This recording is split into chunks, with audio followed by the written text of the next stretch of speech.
And special thanks to our friends at this company who are nice enough to send us these CR123A batteries. These also have an included 2-bay charger. Nothing to really show you on the box, but inside of here we have a little instruction pamphlet, the set of CR123A rechargeable batteries, and that's it for this box.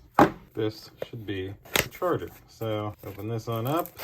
That's it for in there. It includes you a little USB-A to USB-C cable to charge it, and then this is the charger. Now it looks like it'll fit more than just these batteries, like these fit in here as well, but this looks adjustable in a way to where other rechargeable batteries could go in here, which that's pretty darn cool. That's essentially everything you would get in here. You get your 2 batteries, you get your charger, your instructions, and then you can just recharge these and reuse them over and over and over again. Thanks again to this company who was nice enough to send these to me. Thank you all for watching. We'll see you in the next one. Deuces.